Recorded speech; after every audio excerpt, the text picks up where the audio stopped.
interview, and LinkedIn. And all three of these topics, obviously, really important because a lot of what we will discuss on three areas having to do with your job searching and, interviewing LinkedIn in that process. So if that's what you showed up for today, you're in the right session. Just in case anyone missed it, please mark your attend. Did it? Okay, guys, please, if you can refrain from direct messaging me just for now, I'm the only one on here.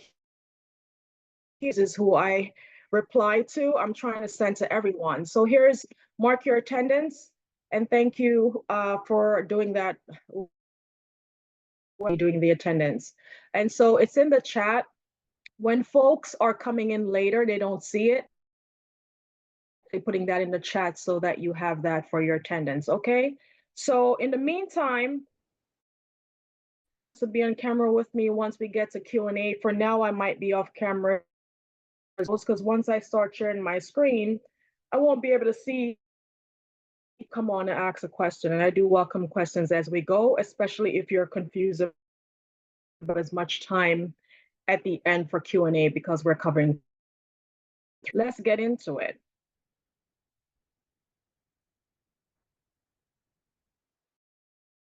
So let me know once you're seeing that. I'll get it into presentation mode. If you're not seeing it, please do let me know, okay? Can I get a confirmative from anyone if you're seeing my screen? Yeah. Yeah, thank you. And guys, I do appreciate participation. When we're doing this thing virtually, sometimes it's hard to know how you're receiving it on your end. So when I do ask a question and you respond, I greatly appreciate that. So thank you for the person who answered. So let's jump into job search. I didn't get to really ask, but you probably could put in the chat for me. How many of you are actively job searching now? Are you in the senior year? Are you just starting out in your first year? Where are you in the process? So you probably just put that in the chat for me. If you are one, you can answer if you're actively job searching and what stage you are in your professional career, be that first year, second year, third year, or fourth final year student. That'll give me a sense of where you are in this process of now actively job searching. So let's just get into it. I might be going a bit fast. If I'm going too fast, do let me know. I just want us to get through the presentation. And I will say you're welcome to take photocopies of the slide deck. A lot of what we'll cover in job search is a little bit more slides than the other three topics. So we'll probably just get through a lot of it real quickly because there's no need to. John, do you have a question? Yeah. I was wondering, instead of taking screenshots, is it okay if you just send the slides over in the chat Yeah, you at the can end? see this is actually really quickly converted into three topics because we don't normally do that way. So I do welcome you to take screenshots if you need it for your presentation, as it will not be emailed. Okay, guys, jumping into it. You're welcome. I'm trying to move on to the next. That's not working. Let me know if. Are you guys seeing the next page or no? There we go. Are you seeing the next page? Anyone? Are you seeing the? Yeah. Thank you. Appreciate that because it's hesitating on my end. Okay, so okay, get rid of that. So what do you need to know in your job search? You need to know what, and you need to know, where. So what do you want to do professionally? What job are you searching for, and where are those opportunities? And so if you don't know that, that's the first thing for you to try to investigate before you begin your job search. Is, for example, for my tech students who know that, oh, I want to work in the tech space, and you might say, well, I want to be a software engineer. Now, the next question is, what companies out there that's actually hiring and looking for software engineers? You probably know the big name brand companies like the Google, the Amazon, MasterCard, JP Morgan, so on and so forth. But then for you to say, well, where's some maybe, let me find out if there are little lesser known, smaller companies out there. And that's when you could do a search on like a LinkedIn or even a Google search. So that's what you first need to do. And then you also think about your skills. Are you ready? Do you have the skill sets necessary to do the job?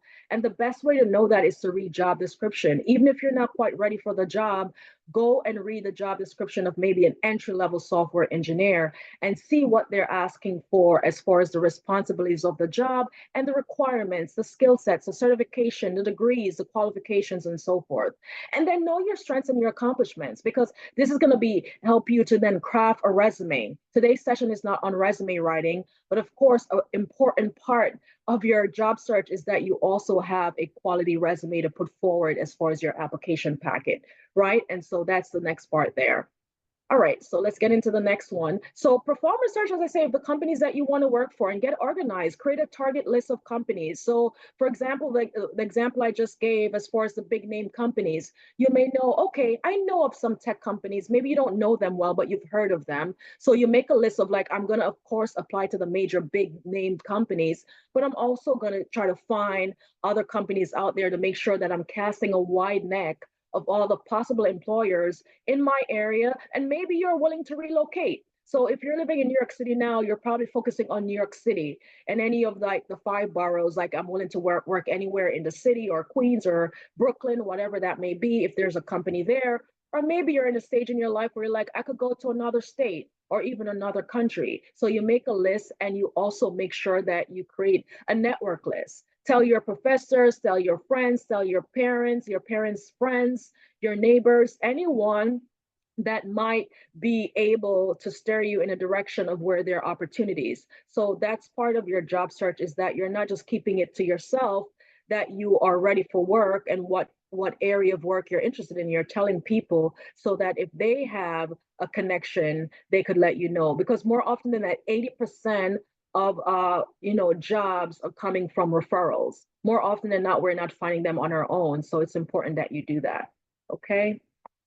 And running through this, so we have, these terms are not really used as often anymore, open market and closed market, but I just want to give you a sense of what that means, especially what I just said about your network.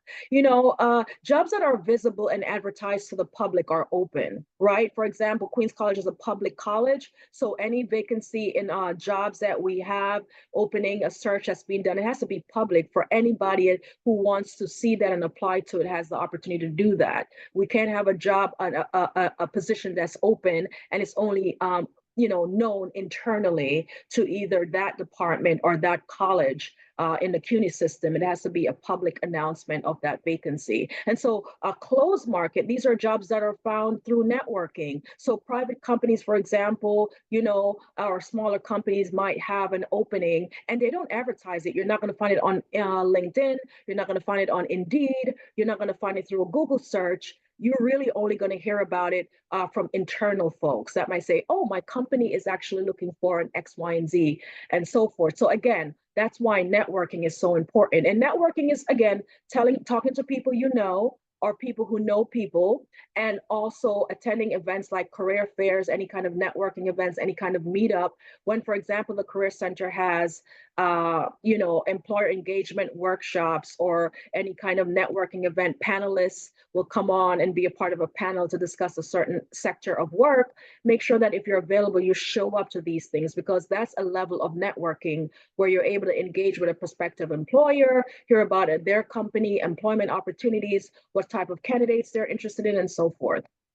And so consider a job strategy that's best for your personality and learning style. But I will also say that consider all of them. Of course, there are going to be some that you're not as comfortable with. Maybe you're not great with go to meetups or networking events because you're a little bit more shy and reserved, and you're not really great with breaking the ice to go up to a perfect stranger and talk about yourself and what you're looking for. But once you start doing it, you get more comfortable that you'll break into that. So I would say that yes, lean on your strength and figure out the ones that best suit you in your search process. But if I, as a career coach, I would advise you to consider all options. So again, I'm not going to read through the list here, but you see all the different areas that you can consider when looking for employment opportunity. I just want to point out, in case this term is new to anyone, informational interview. Informational interview is, when you're curious about a particular type of work, a sector of work.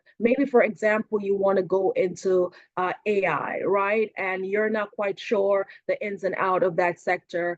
and you know someone who said, hey, I'm just starting up my own AI business, and I'm looking for a few folks to come on and build this work with me, you might want to sit with that person and talk to them about the work. What is AI? How did you get into it? What's your vision for your company? What you hope to accomplish? How you're helping, to build something that will be used by society in a productive way. And so you get to ask more information so that you can learn more about this work. So this could be for any sector of work. If you're curious about it, think you might have an interest, but you're not fully aware of how you can find your footing into that space, that's when you meet with someone for an informational interview. So it's different than a traditional interview. You're not interviewing for a job, you're just interviewing the person to learn more about the field of work. All right. And so I just want to give you a few employer search websites, because sometimes, of what you want to do. You have a job title, I want to be a, English teacher or whatever it may be. But you're like, well, what are all the different schools, be it public and private, or even, maybe just a learning institution that I could actually submit a resume to. So this is a good place for, like, if you get a few names of companies, but you're not really sure about them, you could go on here and do an extensive search on that company. And it's also a great tool for when you do have an interview and you need to dig a little bit deeper into that company. You already visit maybe their LinkedIn page or their company's website, you read their mission statement, but you want to learn a little bit more about maybe where else they are all over the internet and different social media, what they're saying about their company, what employees are saying about them, what maybe clients are saying about them, and so forth. So you can do a search in these different areas on them. Handshake, by the way, I would say, this is new to us at the Career Center. Hopefully you guys already click on that attendance, mark your attendance link, and you'll see we're doing a few, I know, Zoom sessions to give you more awareness of Handshake if you're not already aware of it. So know that Handshake is our new career management database where you can look for jobs, internships, and so forth, right? And even sign up for events with employers and with the Career Center. All right, and so here we have, and again, if folks are putting things in the chat for me, I won't be able to get to it until later. So if you want to just ask your question, feel free to do that. These are some additional, I won't read through them, I'll leave them here for you. These are some job search sites. So you might say, where do I go to look for a job? Well, Handshake is the #1 job bank for a college student. So you all are on here as college student. If you are actively job searching, and when I say job, I'm also talking about internships. So when you're actively job searching, make sure that you're utilizing Handshake, LinkedIn, Indeed, and all of these different job banks, okay? What's this? Tassin, you have a question for me? And these are some additional industry-focused website if you guys want to take a look at that. Yes, go ahead. You have your hand raised. You have a question? Yeah, I just want to say, like, I'm here at the science building, so it's kind of hard to hear you. Like, you're just kind of breaking up. So is that okay if you can send this video later? You're saying that you can't hear me clearly? Yeah, because I think I am at the science building and the connection here is not great. So Only that's thing I why. could say for sake of time is to relocate. There's nothing, if you're just in a location where you can't hear me, unfortunately, there's nothing I can do. You have to just make an adjustment on your end. Okay. All right, You can. guys. So Okay. this is a website. I'm sorry. This is a website. These are some websites here that you can consider if you wanted to go in federal jobs or state jobs, city jobs, education. I just put this here because I find it to be helpful in the past to students. Sometimes they want to go to a particular sector, like where do I go for IT, computer job, or medical jobs? This is not an exhaustive list. There are other options out there, but I just wanted to kind of point that out to you so that you have that as an option if you are curious about that. Okay, and I could always go back to the slide later if anyone is interested. All right, so keep in mind some resources. The Center for Career Engagement and Internships, that's us, the Career Center. Use us in your job search. If you're job searching, you're getting to a roadblock, you're not quite sure, you're not getting the responses you want from employers, you're sending out your resume, come and see us. Oftentimes it is the resume, or maybe you just need to tweak that resume a bit more to make sure that it's actually responding to the jobs that you're applying to. Or maybe you're just not qualified and we need to redirect your focus. But just make sure that you know that the Career Center is there as a resource. Do things like this, attend our career engagement workshops like this one, or other things that we have coming up with employers and guest speakers. Make sure that you're using Handshake, Okay, make sure that you're looking at internships, going to career fairs, utilizing your academic department, because oftentimes they have job postings or internship postings up for students as well in their department front area. And utilize the alumni network. And if you don't know of them, just go to LinkedIn, go to the alumni tab and search for QC alum and search for alum who actually graduated with the major that you're currently pursuing. So if you're an English major, psychology major, computer science major, accounting major, you can find some QC alum on LinkedIn and probably see where they're currently working or where they previously worked. That's also a good cheat sheet to find companies too, because you can say, oh, I never heard of this company, but this person who graduated from QC is currently working there. Let me do that. And make sure that you track the companies you apply to. So active job search should be that you're applying to so many companies that you have lost track of how many you've applied to. That's the frequency that you need to have. If you tell me, oh, I've been actively job searching for 6 months, and then I say, well, how many companies have you applied to within that period? And you're able to tell me, oh, maybe 4 or 5, then that's not active job search. Active job search is that you're getting your application out there, maybe 10, 20 resumes per week to an employer, because that's really what it takes to make sure that you're finding things that you're eligible for, qualified for, and you're applying to it aggressively. And so part of it too, that you don't have to sit at the computer and manually search. You can set up Google Alerts, Indeed alerts, to ensure that the area of work that you're interested in, you could put those in the alerts. And whenever something is posted on LinkedIn or Google Jobs or Monster, Indeed, you get a notification in your email. I did that when I was actively job searching years ago, and it's quite effective, especially if you're busy, as I were at the time. I was working full time, pursuing my master's, and I have a lot of time to sit down and job search. So I set up these alerts and I get the emails, and by the end of the week or the weekend, I could go through my list and see different postings and see which ones I wanted to apply to, and set up my deadlines and reminders in my phone so I don't forget the deadlines that I need to apply before the closing date. So keep that in mind as well. Okay, so sort through and how you will organize your job search. Use, as I said, any kind of electronic devices you have. There's so many different options now, or you can just use a Google Doc or Excel spreadsheet, whatever. And this is just a suggestion on how you can track, list the company's name, the position, date you applied, how you applied. Did you submit via email directly to someone? Did you upload it to a job bank? Did you, send it to HR and give it to an internal staff who is going to refer you to an individual for the company, whatever it may be, and put the contact person if you have it. If you don't, then of course you know that it was just a general hiring manager that you submitted it to. And then you could set a follow-up date. It's okay to do that. If you apply to a position today, Thursday, you can say within 2 or 3 weeks, you will follow up with HR if you haven't heard back yet to say, hey, I'm really interested in this position I applied to 2 weeks ago. Just wanted to know where you are in the hiring process. Have you begun your recruitment process for this role? So that I'll give you a sense, do I need to continue waiting to see, or do I move on, right? So keep that in mind. And of course, consider and negotiation and all of these things. Sorry, I jumped the gun there. Considering and negotiating offers. So that's something that you don't have to really think about now until you get a job offer, but it's just something to keep in mind as well, that when you're looking at where you want to go, what's the medium salary, am I being offered the right salary, and anything else that comes with it, benefits, any other additional compensation, like, vacation time, so on and so forth.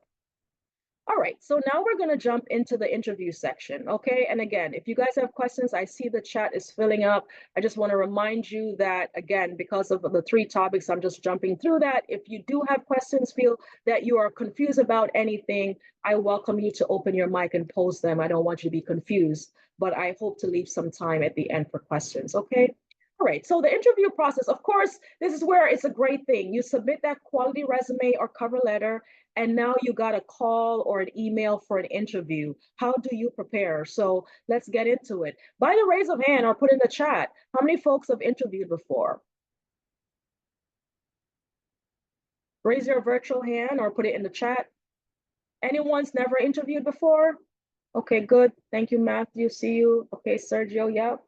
Princess Jessica. All right, good. So a few you have. Appreciate that. You can lower your virtual hand. I'll put in the chat. This is just a reminder on my phone that I need to move on to the next topic. So we're right on time. Okay, thank you, guys, for participating. Please feel free to lower your virtual hand so I'm not confused if someone raised their hand for a question. So interview. The interview process is as such, right? The number one thing that recruiters look for in a candidate interviewing is that you have great enthusiasm, believe it or not. So, what are the skills employers are looking for? They're looking for enthusiasm, your drive and motivation skills, strength, accomplishment, that you have great, soft skills like teamwork, or verbal, written communication, that you have technical and quantitative skills, analytical problem solving skills. And of course, you have relevant skills to the job that you're applying to. If you want to be a software engineer, do you have a programming language that you have a foundation in? Do you have great problem solving skills and teamwork skill? These are great communication skills. These are vital in a software engineer. And do you know that? So part of job search and getting ready for an interview is that you're truly done your homework and understand what employers are looking for the role that you're trying to step into. So how do you find this out? Read job description, right? If you want to be a software engineer, for example, don't just read a software engineer job description with Google. Read a software entry level job with 10 different tech companies.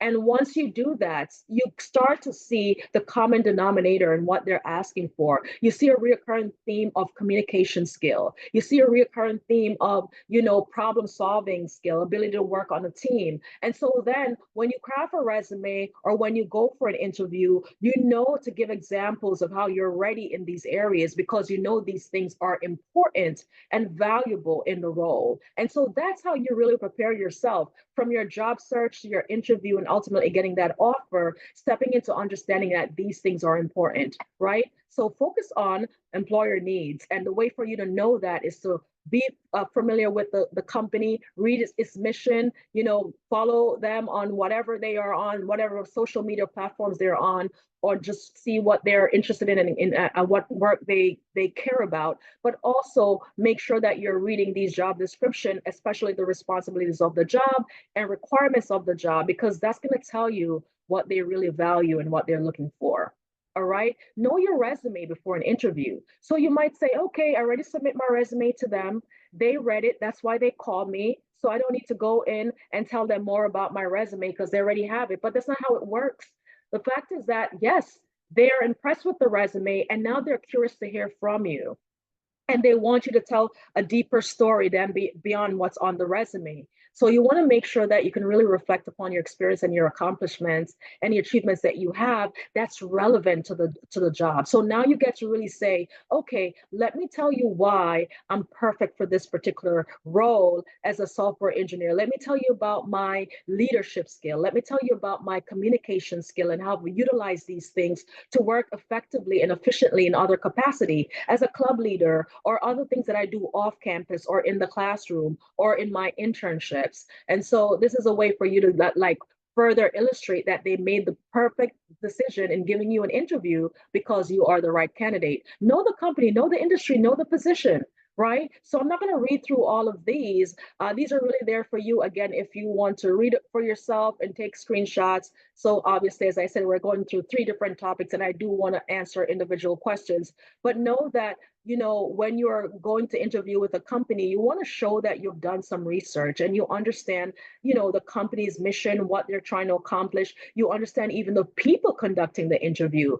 Is the hiring manager, what is their role in the company? Maybe they have 2 other colleagues that's also part of the interview committee, the hiring committee. What are their roles within the company and how will your position, should you get it, tie into the work that they're doing? Will you be reporting to any of them directly? Ask them about their strategic plan for the company, what products they're currently working on, and how the new role, how that person's role will fit into that mission. So these are the thoughtful things that you need to think about. And the only way to really think about that, you sit back and really think about that company and the position before you sit down for an interview. So you could show them that you're serious by the thoughtful questions that you ask, but also your response. When they ask you stuff, you're really talking about what you've accomplished, and you're talking about it in a way that's relevant to that job description. You're not going to tell them everything that you've ever done, but you're telling them things that's really relevant based on what you've read in the job description and what you know the company to be about. All right. So be strategic. Know your skills, know your experience. Give examples of your accomplishments. Don't just give these like open-ended responses. Tell a narrative, back it up. Don't say, yes, I've worked on a team. Give an example of how you've worked on a team successfully, and what were the outcomes in that, So make sure that you also have answers for common questions. And I'll quickly show you a list of common interview questions. If any of you guys know some of them, drop them in the chat. Let me see how ready you are with those common interview questions, and prepare appropriate questions to ask. And so at the end of the interview, more often than not, the interviewer or interviewers will say, well, that's it for us. Thanks for coming in. Do you have any questions for us? And the one thing you should never say is, who wants to tell me? What should you not say when you respond to that?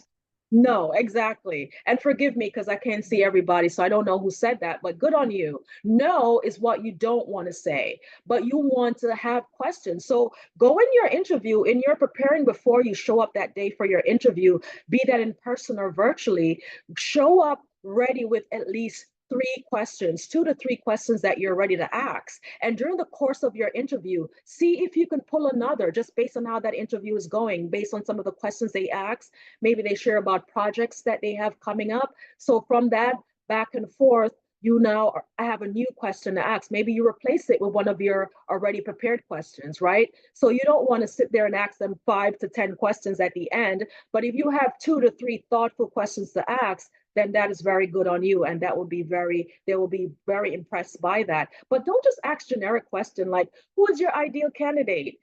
Don't ask these questions. Really ask thoughtful questions like, oh, you mentioned earlier that in the next quarter you will be working on the ABC project with, another department. I'm curious to know how perhaps, this role that I'm interviewing for, how that role might play within that project, if at all. And, things like that. Just show that you're paying attention and you're curious. Show that you already see yourself within the company by the questions that you're asking. So practice, and more practice is the way to go.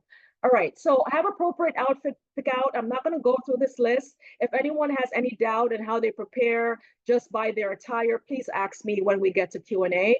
But just know that, act the part. If you're showing up in person, look the part. No, for example, I say to my students who are interviewing with Google is not a, shirt and tie kind of place. It's a t-shirt and jeans kind of place. So know your audience, right? But doesn't mean that you go in with, ripped, wrinkle looking, unkept for your interview with Google. But also just know that if you're virtual as well, you still need to look the part. So keep that in mind, and bring copies of your resume if you're in person, because again, that assumption earlier that they already have the resume, they already read it, I don't need to worry about my resume. You do. And just in case, they might say, oh, do you have a copy of your resume? They might not have it handy. You have it ready to give to that person or the few people that will be interviewing you. Bring a pen and paper. Absolutely. It's okay to take notes in your interview, both in person and virtually. And it's not something you have to hide and do. It shows that you are engaged, and the fact that you're taking notes.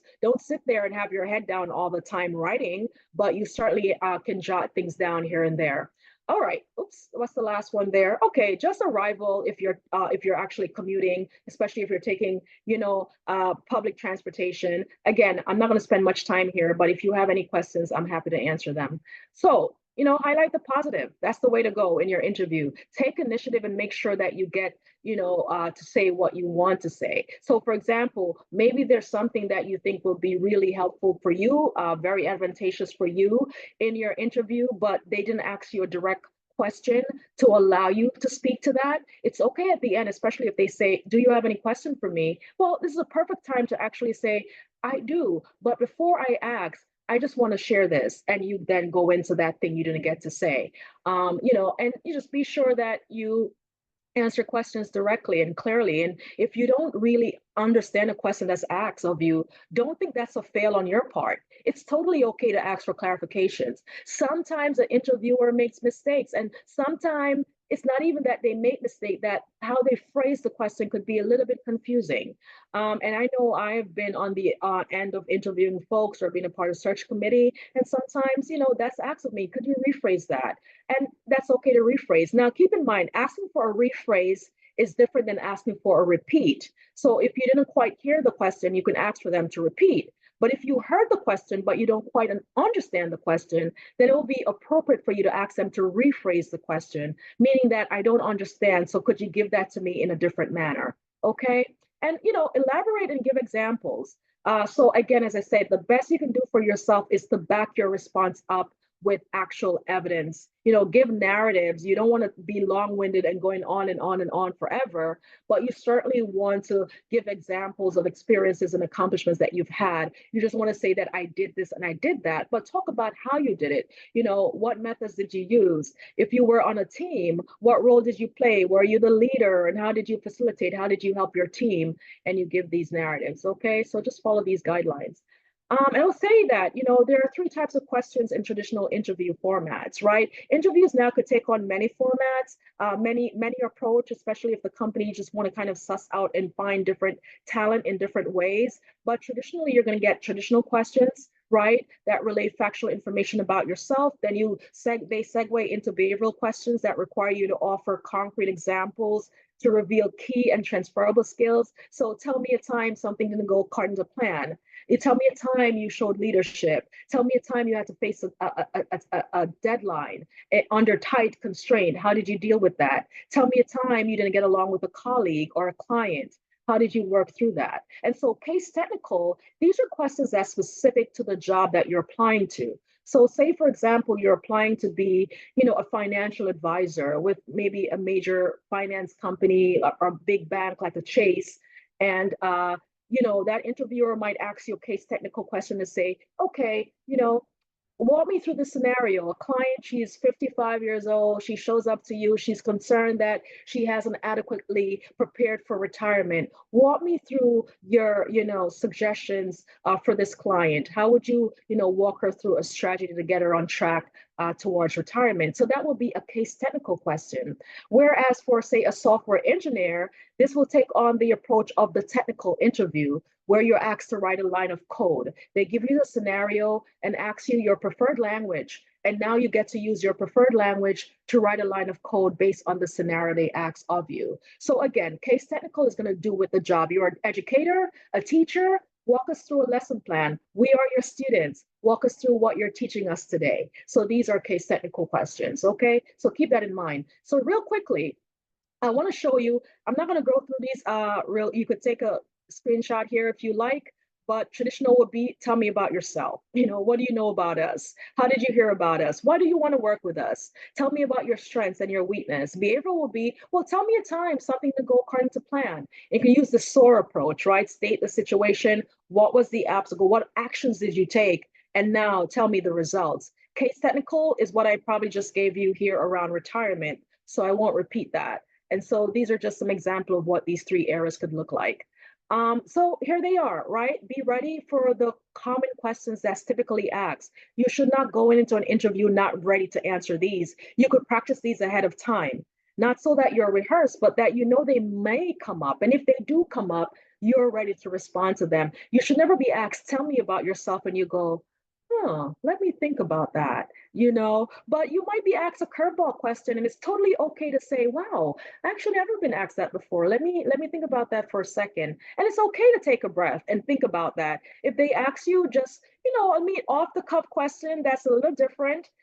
They just want to see how you think and how you process, and they know it's a curveball question as well. It's okay to take pause. But if the first question you're asked is tell me about yourself, and you need to think about it, that doesn't look good on you. So practice these ahead of time, because these are the questions you answer when you go to a career fair and you go up to an employer table and you tell them a little bit about yourself, or what we call the elevator pitch, when you kind of meet a prospective employer, someone in your network, and you're able to tell them a little bit about what you're doing in your studies or what you're aspiring to be and what you've accomplished and so forth. And so you should be ready with this. And, why you're interested in this field of work.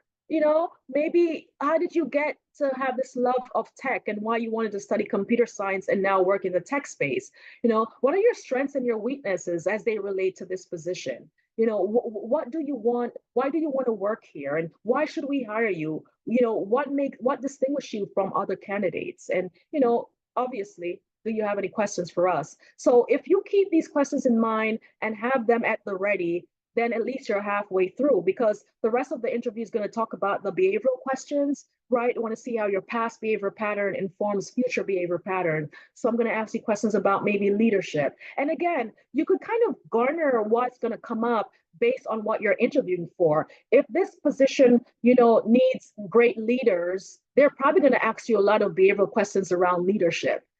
Problem solving is that's important part of the role, which is for any role really. They're probably going to ask you about that. Or if you're going to be doing a lot of teamwork, they're probably going to ask you about how you work with others, right? So you can kind of start to kind of lean towards the behavioral questions that you think will come up just based on what the position is calling for. All right. So we're going to jump into LinkedIn, but I'm going to take a breath here and see if anyone has any questions before I get into that. Please raise your hand or open your mic. So if you have any questions around anything that I discussed so far, being that the job search process, the interview process, or if you want me to go back to any particular slide, I'm happy to do that. I think I have a question. Yes, I think that's Matthew. Go ahead, please. What happens when you're interviewing and they throw you just like a question that here's a question they ask about any a time that you've had a conflict with a coworker or like a customer and you've never really dealt with that. So then they ask you a hypothetical, like, what would you do in that situation? Yes, be honest. Thank you for your question. Be honest in that. And so that's such a great question to ask because that will happen, especially, excuse me, especially if, you're just starting out in the workforce and you haven't had a lot of experience so far. And keep in mind too, based on where you are in your career, the recruiter will keep that in mind. They're not going to ask you senior level, mid-level stuff if they know that you're a college student just starting out. They don't, they have a sense of your resume and where you've been. So they'll keep that in mind. But you answer honestly by saying, what's the example you gave? I think you said if you have a challenge with a coworker or a customer. Okay, yeah. So let's use it as example. You could simply say, because again, keep in mind, I don't think I need to say this, but you need to be truthful in your resume, in your interview, all of these things. Because if you're ever found out to be fabricating, it was going to cost you a job and honestly tarnish your professional reputation. Because it's a small world, you believe it. You say, okay, I messed up with that one company, but I'll just move on to others. But you'll be surprised how they're all connected. So I'll say this though. I would respond this way by saying, well, thankfully so far, I haven't experienced conflicts with anyone I've worked with as yet. Hopefully not, but I know that when it comes to the workforce and varying personalities and just approach to things, that probably will inevitably happen. And should it happen, this is how I would handle it. And so now you're saying, this is what I would do if I encounter such a situation. I haven't yet, so I can't give you a specific scenario and how I dealt with that. But if that should happen, this is how I would like to think that I would approach it. And then you're really walking them through how you intend to conduct yourself in a workplace, right? And you just walk through the same scenario. Well, that's a situation of conflict. First, I would probably want to approach my colleague directly and ask if we could have a one-to-one just between us to see if we can come to a resolution of where the misunderstanding happened, or, so that we get back on the same page because we're all working towards a common goal. I would want to make sure that I hear my colleague out clearly and what their concerns are, and obviously hopeful that they will give me space to express my own, knowing that it's not necessarily about who is right or wrong, but how we could get to a resolution so we could move on to the work at hand. And so if you're giving these kind of responses and showing that you come with the wherewithal and how to work with people who you might disagree with, maybe even folks who you might not even be friends with outside of the workplace, but that you know how to kind of put that all to the wayside and get to a common goal of accomplishing whatever the work requires. And so if you give that narrative, then good on you, you're doing well. I hope that answers your question. Yeah, it does. Okay, anyone else? I could do one more before I have to move on. My phone will go off in a bit, letting me know that we have to get to the social media, which is not social media, but I put it as such, it's LinkedIn, because I know a lot of people consider it as such. Anyone else? All right, let's jump into LinkedIn then, shall we? And then hopefully we'll have a few minutes for Q&A at the end. So LinkedIn is a professional network, a social networking, right? It's professional in that I put social media there oftentimes, and maybe now people have a better understanding that it's not. But in the beginning, folks stay away from it. Oh, it's just another place for folks to kind of look at people's profile and just kind of, either share notes or boast and brag and whatever. But it's a great place, especially as a college student. If you're actively job searching, you use LinkedIn Learning. I don't know if it's still active, but I used to, direct my students to LinkedIn University. Gives a nice profile of what the college student profile could look like. And we also offer, some sessions with other, I know for my tech students, I often try to get, someone to come on and do like a technical LinkedIn overview. So you could always keep a lookout. And I believe on our YouTube channel, we also have some resources on LinkedIn. So feel free to check those out. I'm just gonna quickly put again in the chat the attendance kiosk in case anyone missed that. Okay, so yeah, LinkedIn. LinkedIn is a free professional social networking website. Now they have the premium. There are different levels that you could pay into to even be able to do more with that. I still have the very basic one. I think we had options with our job to have premium at one point. I think I missed the boat. I'm not quite sure. And to be honest, LinkedIn is really a place to go and, be around like-minded people, right? So you use that for recruiters, for companies, organizations, job seekers, professional likes. So for you right now that you are studying a particular discipline and probably you haven't quite figured out what you want to do with that, LinkedIn is a great place for you to be because you can find groups. Say, for example, you're studying psychology and the possibilities are endless with psychology and where you want to go. Maybe you know where you want to go, but if you don't, you probably could find a group on LinkedIn that's, in that's folks who are either who have studied psychology or currently studying psychology, and they're talking about professional, networking around this discipline, where jobs are, where people are going for work, what job title is actually growing and booming within that sector. And so these are good ways that you can utilize LinkedIn. And similarly, again, if you're job searching, internship searching, recruiters are there. That's beyond Handshake for college student. LinkedIn is number 2 in where you go to find jobs. So Handshake is great for college student, but for everyone else, LinkedIn is the number 1 job bank, followed by maybe Indeed, and then everybody else is kind of scattered below that. And so you if you do not have a LinkedIn profile, I strongly recommend it. And at the end, I think I have some resources that I could, copy those links and put them in the chat for you guys. Okay, so why should you be on there? You expand your network. I spoke earlier when we were talking about job search in that you want to make sure that you're telling folks within your network. They don't have to be close friends or family member, but even in your classroom, your peers, your professors, let them know what area of work you're trying to get into. You'll be surprised. They might say, oh, visit this site or so and so, or this is how you learn, by just talking to people. Make sure that you connect with folks and share your interests and your goals. Keep up to date with your contacts. So if you have quality contacts there, don't, obviously you don't have to keep up with everyone, but if you have quality contacts that might even prove to be a reference or give you, any kind of like recommendation on LinkedIn, make sure that you are, keeping up with them. If they post something, reply to it or give a reaction to it. If you see that they're celebrating an anniversary at work, which is something that LinkedIn does, you congratulate them.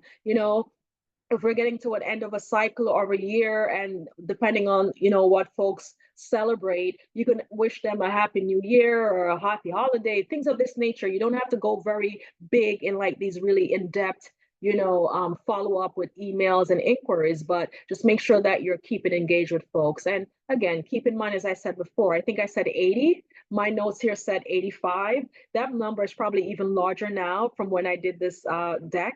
So 85% of jobs are not advertised. And so a large percentage of folks who are hired into positions is because they learned from someone that they know who, let them know. So again, as I mentioned, LinkedIn is a place to be. Make sure that you're there, and a Handshake doing your job search, but also make sure that you're speaking to the folks in your network.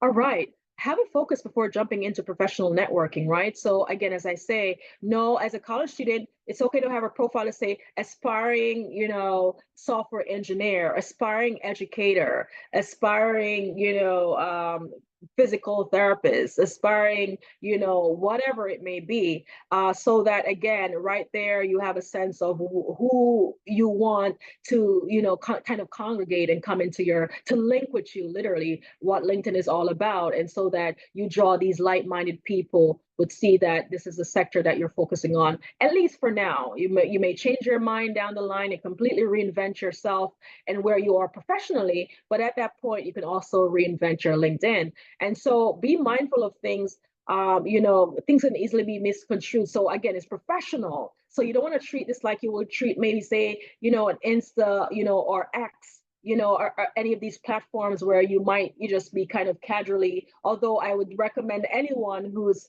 you know, still trying to launch their career, actively job searching, be mindful of how you're presenting yourself, you know, on the internet, even if you're not identifiable in your full name and you think that, okay, I could hide behind whatever, you do want to be mindful, because nowadays it's so easy to track and find people. And so employers are doing a lot of different things now, because so much has happened over the years of folks having to lose their job or being let go, even when they're good at their job, because how they present themselves to the public, you know, can tarnish an image for a company, and a company does not want to be affiliated with that. So just keep that in mind. So when you're on LinkedIn and you're communicating with folks, or, you know, make sure that you're always putting your professional self forward. Reach out to those who you're connected to in some way. And also, you know, on LinkedIn, if you don't know someone directly, you can ask for someone to kind of give you an invite. So they're like third person, you know, connection or whatever that may be. Follow up with thank you messages. I didn't mention this for interviewing, but after an interview, right? Because I said I condense these topic, but after an interview, you definitely want to send a thank you email, right?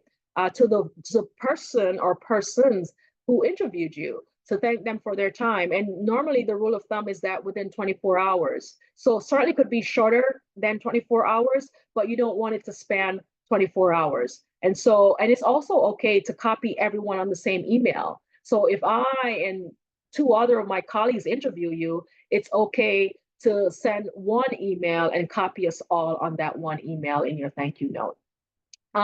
So yeah, you know, what LinkedIn offers, again, building your and maintaining your professional network, you know, its ability for you to kind of, uh, share valuable information with like-minded people, right? So not only are you learning from folks on LinkedIn and what they have to share within the area that you're interested in, but you're also sharing, and that's the value of that. And you get to job search and explore career options. And that's my number one thing that I love most for LinkedIn, especially for college students. What I mentioned earlier, that if you didn't know of companies, or you were unsure of, job titles within a sector that you want to get into, you can just go to LinkedIn and go to the alumni tab and search for your school, or any school if you're curious about other schools. But search for your school and then search to see, wait, from QC, let me find the folks who major in psychology. Let me see what job titles they have today. Is it related to the field? Is it completely separate? And then you could see where they're working. That gives you companies now for you to look into. Or you can also see, like, okay, what's their job? How do they describe it? Is that something that I'm interested in? And now that's a way for you to explore career options. And it's a cheat sheet, and it's an okay one to do. It's a good kind of snooping. It's a good kind of looking at others and see what jobs they hold, see where they work, for you to go, oh, I never know of this company. Let me go to their website. Let me see what other roles they have open, right? And so there's so many things available on the internet now. Don't, think that you have to spend all day manually searching for things for yourself, when you can easily go through these little quick options that actually gives you quite valuable information. Now, once you have that information, you take the time to do your proper research. And then that's when it requires for you to be disciplined and sit down and do your proper investigative work. But if you're just trying to find companies, oh my gosh, LinkedIn, go search, explore, right? Oops, I missed my way. Where are we? Are we here, guys? Yes, I believe so. Okay, so your profile and things to keep in mind. There are other things now, I point out these, that's the most important. You must have a photo, right? There are all these other stuff where it's kind of like, oh, but it's kind of like more and more like before. folks don't have that, becomes required. Recruiters are on there, they're sussing out. And, obviously there are things of concern for folks where, okay, what if I'm judged by my photo? What if I'm judged by my name and things like that? The unfortunate truth in this is that we never know. And there are obviously biases in the job search hiring process. Unfortunately, that's just the world that we live in, a variant of reasons, not any one particular thing, but a lot of different things. And that's what I sometimes call the intangible factor, that oftentimes a company might say, well, why did you choose someone else over me? You don't quite know. And oftentimes they don't quite know. But I often like to label that the fitted in factor. They find someone to be a better fit, that they will fit in more with the company. But things like this is just the status quo. So just put your best foot forward, a professional shot, kind of how we look right now on LinkedIn, just from like the shoulders up, where you have a professional attire if it calls for the sector of work you want to get into. Not a photo where you cut off everybody else to your side and you're leading in with like a wine glass or a beer bottle. You want to make sure that the shot is just a singular, professional, appropriate shot for, and you can do this on your own. You don't have to go out and pay anyone to do it. I know at our career fair, we offer LinkedIn headshots for your profiles. And so hopefully we'll do that again in the spring. So any of you guys who didn't participate in it previously, keep a lookout to see if we have that again. But even for my own, I just kind of like, have one of my friends took a photo for me where I dressed the part that was behind like a plain wall, and that's what I use until today. Maybe I need to update it, but if you're not able to get one professionally done, don't worry about it. You just want to make sure that it's appropriate, right? So list your experiences and your projects, your institution, list your skills and your expertise. Start using recommendations and endorsements. So if someone knows that you are, have expertise in, for example, Python, let them give you an endorsement on LinkedIn or whatever. They could speak to a certain area of your work, and they're willing to do that. Ask for that, because that also gives you cloud, right? Then I don't worry about the connections and the different levels, but of course you have folks that you know directly, and then there's the second and third groups, and even beyond. It can always ask, again, as I said, to join groups. You could search for groups. There's a group tab on LinkedIn. Maybe you're interested in I don't know, just anything, sports. Maybe you're interested in entertainment or finance, education, psychology, tech, any of these things you could search for. You could see different groups. You could read through their mission statement, what they're about, how they do, what maybe they have professional conferences or whatever they have. You can ask to be a part of that group. That's a way to be around like-minded people that's able to share resources. Maybe they even share about employment opportunities within that sector. And of course, I mentioned the alumni groups and a job seeker group. So make sure that you're tapping into all of these, okay? Here's some resources that I want to quickly share with you guys. The first one here is on job search. I put the handshake. You probably should already have this. Okay, we're at the end of that. So let me just go back. And I'm going to stop sharing my screen. I'm going to copy these and put them in the chat to you guys while you let me know if you have any questions for me. I'm happy to go back to the presentation deck. As we're close to 4, I just want to make sure that we get through everything. But while we do that, let me know if you have any questions for me. I'm just going to copy these links for you.